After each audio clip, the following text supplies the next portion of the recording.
आप किस कनेक्शन में क्या कहना चाहते हैं इसी केस के बारे में? बोलिए।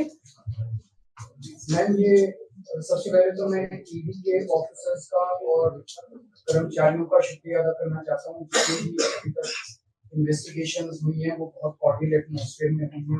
मेरा ये केस 2 साल पहले से 1.5 साल से चल रहा है। 17 अगस्त को 2022 को सीबीआई की पहली केस फाइल हुआ था और 22 अगस्त 2022 को पीसीआर फाइल हुई थी। मुझे गिरफ्तार किया गया है। ना तो किसी कोर्ट ने मुझे दोषी करार दिया है, ना मेरे ऊपर कोई मुकदमा चला है, ना मेरे ऊपर कोई आरोप तय हुए हैं, ना मेरे ऊपर कोई आरोप तय है। अभी तक इस केस में सीबीआई 31,000 पेज फाइल कर चुकी है कोर्ट में और 294 विटनेसेस को एग्जामिन कर चुकी है।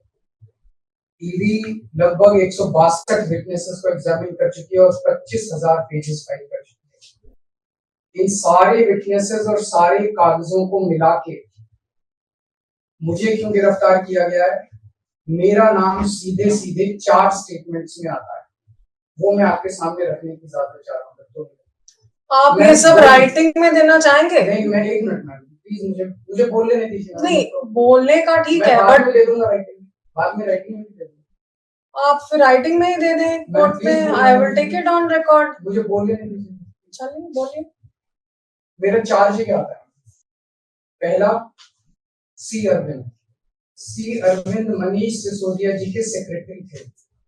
उन्होंने ये कहा है, स्टेटमेंट दिया है कि एक दिन मेरे घर में मेरी मौजूदगी में मनीष सिसोदिया जी ने उनको कुछ एक्साइज के डॉक्यूमेंट्स हैंड ओवर किए। That's it madam. उन्होंने ये नहीं कहा कि मेरी मौजूदगी में पैसे दिए, कोई ऐसा कोई आरोप नहीं है। मेरी मौजूदगी में सी अरविंद को मनीष सिसोदिया जी ने एक्साइज के कुछ डॉक्यूमेंट्स। मैडम, मेरे घर पे ढेरों एमएलए आते हैं, ढेरों मंत्री आते हैं, ढेरों डिग्निटरीज आते हैं अपने अपने सेक्रेटरी लेके। वो आपस में खुसर भी करते रहते हैं, आपस में डॉक्यूमेंट्स भी एक्सचेंज। मुझे क्या पता कि कौन किसको क्या दे। Is this a sufficient reason to arrest the sitting chief minister? क्या ये स्टेटमेंट एक सिटिंग चीफ मिनिस्टर को अरेस्ट करने के लिए पर्याप्त है? नंबर 1। नंबर दूसरा स्टेटमेंट, एमएसआर मगुंटा श्रीनिवास रेड्डी, ये मेंबर ऑफ पार्लियामेंट थे जगन रेड्डी की पार्टी से। एमएसआर एक दिन 16 मार्च 2021 को 4:30 बजे मेरे दफ्तर आते हैं। उससे 10 दिन पहले उन्होंने मेरे ऑफिस में ईमेल भेजी कि मैं एमपी हूँ, मुख्यमंत्री से मेरे ऑफिस वालों ने उसको 10 दिन बाद का टाइम दिया। वो मेरे पास मिलने के लिए आते हैं 4:30 बजे। मैं किसी वजह से जल्दी में था, आके वो मुझे कहते हैं कि मुझे दिल्ली में अपना फैमिली चैरिटेबल ट्रस्ट खोलना है, उसके लिए जमीन चाहिए। मैंने उनको कहा कि जमीन हमारे अंडर में नहीं आती, एलजी साहब के अंडर में आती है, आप मुझे चिट्ठी दे दीजिए, मैं एलजी साहब को फॉरवर्ड कर दूंगा। And that's it. सो ये हुआ। 16 सितंबर 2022 को उनके घर पे रेड होती है। उनसे पूछा जाता है कि क्या आप केजरीवाल जी से मिले? वो कहते हैं कि हाँ मैं मिला और मैं केजरीवाल जी से अपने फैमिली ट्रस्ट की जमीन मांगने गया था। ये 16 सितंबर 2022 को सेक्शन 17 का स्टेटमेंट है। ED is not happy with this statement. 5 महीने के बाद उनके बेटे को 10 फरवरी को गिरफ्तार कर लिया जाता है। उसके बावजूद भी वो अपने स्टेटमेंट पे कायम रहते हैं। उनका दोबारा गिरफ्तारी के बाद स्टेटमेंट लिया गया, वो कायम रहते हैं।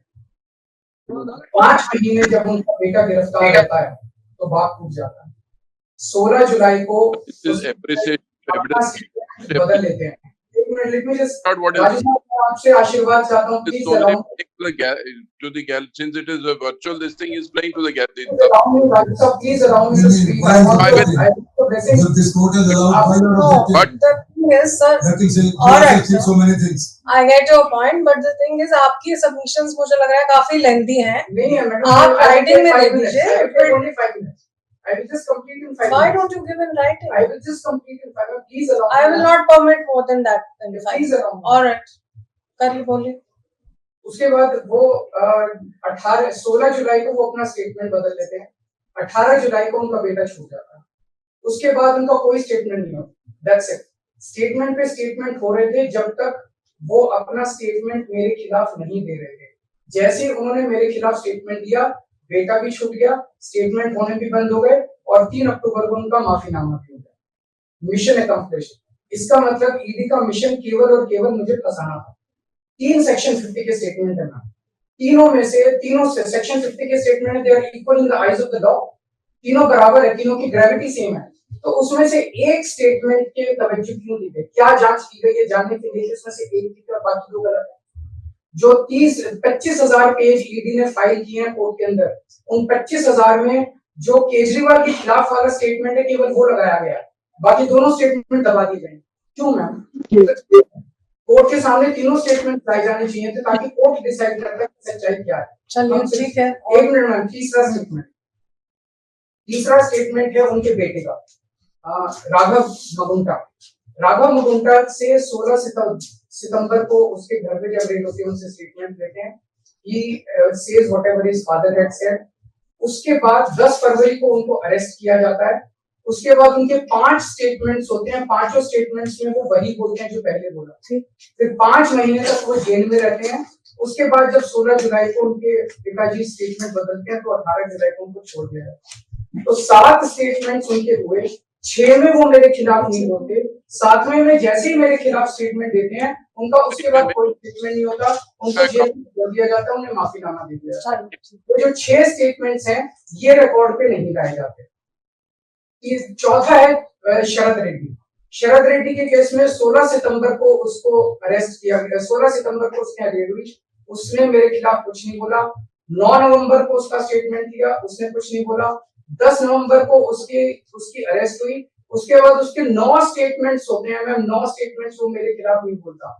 उसके बाद 6 महीने उसको अरेस्ट करने के बाद 25 अप्रैल को वो टूट जाता है और वो केवल इतना कहता है कि मैं विजय नायर के साथ मिलने सीएम साहब के पास गया था, सीएम साहब जल्दी में थे, सीएम साहब ने कहा कि विजय के टच में रहो, विजय अच्छा लड़का है। मैं केवल ये जानना चाहता हूँ कि क्या ये 4 स्टेटमेंट्स एक सिटिंग चीफ मिनिस्टर को अरेस्ट करने के लिए मैम 2 मिनट दे दीजिए, क्या ये पर्याप्त है? नंबर 1। नंबर 2, जो 30,000 पेज फाइल किए गए हैं, ये 30,000 पेज के अलावा 1 लाख पेज ईडी के दफ्तर में जो हमारी बेगुनाही के सबूत है मैम, उनको कोर्ट के सामने नहीं लाया गया। ये दूसरी बात मैं ये कहना चाहता हूँ, ये शराब घोटाले का पैसा आखिर है कहाँ, जो शराब घोटाला कहा जा रहा है। मैम ये आरोप लगाया जा रहा है कि 100 करोड़ रुपए किसी साउथ लॉबी ने शराब की हमने पॉलिसी बनाने के लिए, हाँ जी आम आदमी पार्टी, मैम ये जस्टिस संजीव खन्ना का ऑर्डर है। जस्टिस संजीव खन्ना का order ma'am page 22 para 12, the assertion in the complaint filed by DOE that kickback of rupees 100 crore was actually paid by liquor group is a matter of debate। Sanjeev Khanna कह रहे हैं, इसका मतलब ये साबित नहीं हुआ, इसका मतलब ये विवादास्पद है, इसका मतलब ये संदेहास्पद है, इसका मतलब इसके लिए सबूत नहीं है। तो जो 100 करोड़ रुपए ये कह रहे हैं कि हम लोगों ने रिश्वत ली, वो रिश्वत तो संदेहास्पद है, उसके तो सबूत ही नहीं है। लेकिन असली शराब घोटाला क्या है? असली शराब घोटाला शुरू होता है ईडी की जांच के बाद। जब ईडी की जांच शुरू हो जाती है, ईडी की जांच के 2 मकसद हैं। एक स्मोक स्क्रीन क्रिएट करना पूरे देश के सामने, आम आदमी पार्टी ने चोरी की है, आम आदमी पार्टी भ्रष्टाचारी है, आम आदमी पार्टी ने शराब घोटाला किया, और उसके पीछे एक्सटॉर्शन रैकेट करना जिसके जरिए वो एक्सटॉर्शन रैकेट करना जिसके जरिए वो पैसे इकट्ठे कर रही है। मैं आपको सबूत दे रहा हूँ। शरद रेड्डी के केस में शरद रेड्डी को बेल 2 वजह से मिली। एक, शरद रेड्डी ने मेरे खिलाफ स्टेटमेंट दिया और शरद रेड्डी ने अरेस्ट होने के बाद 55 करोड़ रुपए का चंदा बीजेपी को दिया, 55 करोड़ रुपए के bonds arrest. So he bought his bail ma'am, he bought his bail। Now the money trail is clearly established। Ma'am, just last 1 minute। Last 1 minute। The money trail is established, ma'am. उसने अपनी bell arrest होने के बाद 55 करोड़ रुपए का चंदा BJP को दिया, बीजेपी के अकाउंट में सीधा गया। मनी ट्रेल इज एस्टैब्लिश्ड और यही पूरी जांच का मकसद था। एक तरफ आम आदमी पार्टी को क्रश करना, एक स्मोक स्क्रीन क्रिएट करना, भ्रम का पर्दा और पीछे से एक्सटॉर्शन करना। Thank you.